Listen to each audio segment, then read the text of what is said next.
Hello YouTube, Robin Hood Bricks here, and today I'm hoping to use these unusual Znap girder pieces to make a really interesting feature in Brick Nottingham.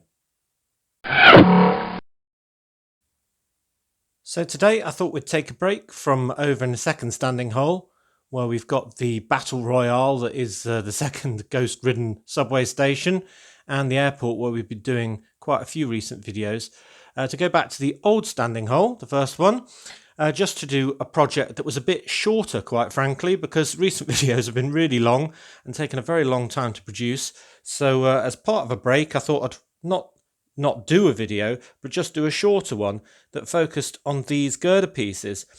Because ever since I got them, relatively recently in a brick haul, if you watch those, then you'll know that I've been keen to use these Znap pieces.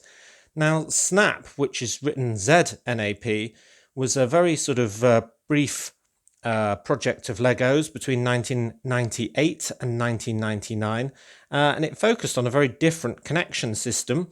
So you can see we have still got Technic axle holes throughout this structure, but the main connection was these sort of weird clips that kind of clips onto ball joints like that, with these central connecting pieces, which you can only get in this grey, it seems, to make the connections rather than studs. So it's a very different technique indeed, and well, it didn't really catch on. So these pieces I thought were a fantastic girder type shape for a bridge. I think you'll agree it's quite obvious when you get a pair of those that that's what it would be in a city context anyway. And the obvious place to start would be to try and use those somewhere on my railway. But as you know, I've got two full-size railway bridges already, so I can't use them very productively across this river, or rather the opening of the bay, Brick Bay, that I'm standing in right now, that goes out to sea in that direction. So the only other place I could really think was over the River Trent. And there we've got a small pedestrian bridge already, and we've got quite a large road bridge. Now, the bit that is actually the railway crossing of that river is A, very short, and B, well, yeah, we aren't going to get the girders in there, are we? So basically, there's nowhere that currently exists in Brick Nottingham that I can use these wonderful girder pieces on the railway. But then, whoop, hang on, we've got something else, haven't we? We've got the tram from the City Corner set, or City Square set rather, 60097, which is kind of using the monorail system, as you probably know, which is from the airport shuttle set 6399. So I could use it on this. Now, this doesn't actually go over water, apart from very briefly over that River Trent, but it does have quite a long and winding course where it goes behind all of these buildings, very tightly behind the Grand Emporium and Casino, down here, through a nice dip, which I always get a lot of questions about. They always say, why do you have it dipping? Well, partially because the gradient pieces that make up the hill, and there's 4 of them there in that strip, are about a quarter of the price of 4 straight pieces. They're very expensive, eye-wateringly so. Then it goes through a bit of a chicane where it then hooks up with the station. Now, these monorail pieces are really hard to use because they're so long, most of them, 32 long there, and the corner being kind of almost 32 by 32. It's a little bit shy of that, but they're very inflexible for getting this around your city. So when we try and extend this to kind of marry up with our airport, so it actually does become a bit of an airport shuttle again, much like that old 6399 set, then it's, well, it's easier said than done, let's put it that way. So if we think about now where we can use these girders, let me just grab one. There aren't many places because they're quite big, and it's got to make sense. And you think, well, we could put it somewhere like there or something, but it wouldn't make any sense at all. Then we've got a corner, and then we've got another corner, and then we've got this dip, and it really doesn't make any sense over here at a weird angle or something like that. It looked very strange. I think the first contender is this area here where it bridges this road. That could work rather well. But I think the next problem is how wide we have to get it. So if I just go over to our tram here, and try and look at it from above, you'll see that our tram is, well, it's more than 6 wide, it's kind of 8 wide, which means if we're going to have these girders on the outside of it, we're going to have at least 2 stud width gap on either side of the train itself, or rather the track, maybe even 3. So it does need to be quite broad. And I think if we go back to here, that would mean this has to be sort of hovering in midair about there, and maybe right pressed up against this cinema here. And I'm not sure how good that looks. So I'm not sure that's the best place for us to put our girders. And also then it's going to block what is, after all, a very nice view of our Art Deco cinema, our spooky tree through that gap there, and our new wine bar as well. So yeah, I don't think that's the best place. So if we continue round, it goes round a corner, round the back of there, and then we've got, I think, the area that we're going to have to put them on, because we've got this very straight section that goes over a road. And not only is that, well, straight enough to do it, but it's the sort of area that would have some extra reinforcement to bridge, literally, the gap. And it's even got precedent in real life Nottingham, where our elevated tram system does actually have some sort of girder type bridges spanning areas across broad roads. So I think that it works really well there for that reason as well. And I think finally, we've got a bit of blank wall there. And a lot of people say, why don't you use a backdrop? You could even paint your wall sort of sky blue. Well, the reason I don't do that is, well, twofold really. Firstly, I don't want sky blue sort of looking through the windows of my facades. And just because they're there right now doesn't mean they will be there in that order next time round, or when I've sort of shuffled them around or had any changes or something like that. So I can't really just go and paint around the buildings. But more importantly, because Mrs. Hood, as a condition of lending us the spare bedroom, basically has given the very reasonable edict that it come back in the same condition that it was lent in. So that means no painting of walls. But if we have one of these red girders, or rather a pair of them, against that white or magnolia wall, I think it'll look really good, because, I mean, golly, it'll pop like crazy, won't it? So it'll look really fantastic. So just to continue the rest of the track round, to check we haven't forgotten any other suitable spaces, you can see, and we're already getting to a hill down here, we really haven't got any other opportunities. And I suppose the bit that is yet to be done between the train station and the airport also isn't going to have any great contenders, in the sense that it's essentially going to curve around there and just go straight over there. There's not one particular thing it needs to bridge. So I think, just by a process of elimination, we have our site over here. And the only thing that's a problem with that is that we've actually got a tram stop there, with Leicester from the minifigure that's only available in the London Lego store, who's one of my favourites, I must say. But that should be able to just be shuffled along the requisite amount of studs to our right. Though I've got to say, I'm not looking forward to doing it, because this is a massive stretch. Let me pull all the way back. Look at that. We've got one base plate depth of water there before another one, another one, another one, and the one there. So it's 1, 2, 3, 4, 5.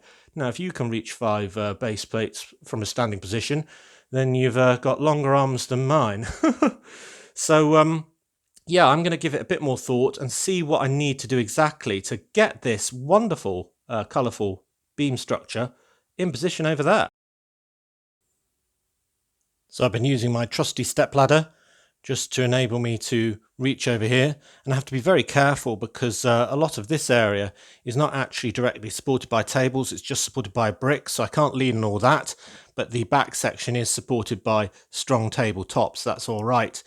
And I've taken the top off my Grand Emporium and Casino, just so I can have better access as well, and for once you can see our wonderful building site facade a lot more clearly without it being tucked behind other things. So I've stripped off virtually everything I need to remove, I think, which includes one of these lights and just sorting out that top of that structure there. I have left in the stairs at the moment, and that's just because I don't know how many studs I'm going to have to move everything by in order to fit in our girder pieces. So I think the next thing to do is to offer those up to the area in question. And if you're interested in getting these for yourself, the part number is 32216 for one of these. And they do come in green, yellow and black as well, but I wanted some bright ones. So I wanted either green or red. And the red ones only came in two sets, 3582 Ant and 3581 Formula Z car. And I've just put in a Technic pin, you'll see, just at each extreme end there, and I've done them in grey just so they match the grey of the pieces in the middle. And I've really lucked out here, because if we go over to where we're putting them, the supports that I've used to hold up all of my tram monorail line above that second railway line have really helped here, because they've actually got Technic pin holes built into those pieces on the outside, and they were already there. I kind of cover them with a stud in certain places, like that one right next to the car park. And I also put in a light on occasion as well using it. But by removing both of those features, you'll see that the distance between this pair is exactly the distance that I need it to be for this. And not only that, but the width, actually, when I've put one on either side, should be perfect for the tram to still pass through the middle without hitting either of them as well. So I don't think there's going to be much additional work to do at all here after I've done this, apart from putting back the station platform, of course. So I'm going to stop filming to do that, because it's a bit of a stretch, as you can tell, and hopefully the next time we get on, it will be all in place. Okay, a bit more stretching, but there it is in position, and ooh, is it a little low? It does look a little low, doesn't it? Like it's sort of supporting something, well, lower. It doesn't look like the sides go up high enough. Now, the good news is that the tram can fit in the middle, and also there's a very sort of smallish tolerance here. So I think the width is right. But yeah, I just don't think the height is right. So I think what we're going to have to do is probably build on the top of these supports here, maybe some more Technic bricks, so it can have the same sort of fitting. But just a little bit higher up, maybe one or two bricks higher, because I think that beam really should, overlap the front of those glass pieces with the base layer. The sort of horizontal girder should almost be level with the track, I think. So yeah, not entirely there, but it is looking pretty good. And as I hoped, oh, that's a long way away. As I hoped, it's really good against the background. So I definitely like the idea. Cool. Right, so I've mounted these on 1x2 Technic bricks and put a tile on top, and they're the same level now as the raised bits that take the lights on the alternate supports as well. So I think it does actually fit in quite well. And you can see now that the level makes a lot more sense, in that the base of the red girder pieces, if we lower the angle, are kind of level with the track. And that means obviously they're a bit higher against the tram when it goes by. But wow, they really do look good against the wall, I think. It's quite a subtle thing. And I haven't needed to build any more vertical supports, just because I think that the existing tan ones do look like they could take the weight of those metal pieces. So it's not the biggest thing I've ever done, but I do think it adds to the scene quite a lot, actually. So the moment of truth is to send the tram across it, and I haven't done it yet, so part of you will be wanting a crash and part of you are wanting it to be successful, but let's see. Oh, yeah, that looks good, actually. So I'm very happy with that. So I think it's going to bounce back actually in a minute. Just checking where the thing was. But yeah, I think that looks really good. Now for the tram stop, you'll see that that's actually been put back in exactly the same position. And that was partially to save a lot of effort moving all the stairs, and partially because I really like the view of it from kind of about here. Because bearing in mind that the rest of this large modular building will be put back very shortly, so we don't want to tuck it too far round. And also, a stop on the corner will look a bit weird. So what I've done is just taken out the 8x16 plate that made up part of that stop. There we go, look at the clearance, looking pretty good. Yeah, so I took out the 8x16 plate and just replaced it with kind of a similar setup, but with the cutout to take the girder piece. And although that doesn't look now sort of perfect and on its own, that really does happen, you know, when in real life, when construction projects require a bit of compromise elsewhere, they just tend to make the original thing a little less good. So I don't mind that. I think it looks even more dense as well, to be honest, in that we've got one thing running right into the next thing. So that's great. Really happy.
So I thought a lot of you would appreciate a tram cam, just because we haven't had a tram one on the monorail for quite a while.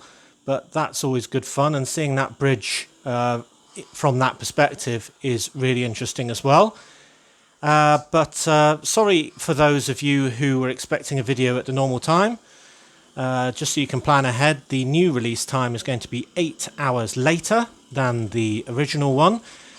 So good morning Tuesday for viewers in Australia and New Zealand and so on. But yeah, I think that's turned out really well today, our work, using some really interesting pieces from a system that arguably doesn't really connect with Lego System, but does with a bit of thought and a bit of luck, to be honest, because it really was luck that enabled this to be fitted in so seamlessly with everything else. So yeah, really liking the look of that. But as always, do tell me what you think, because I'd really like to know.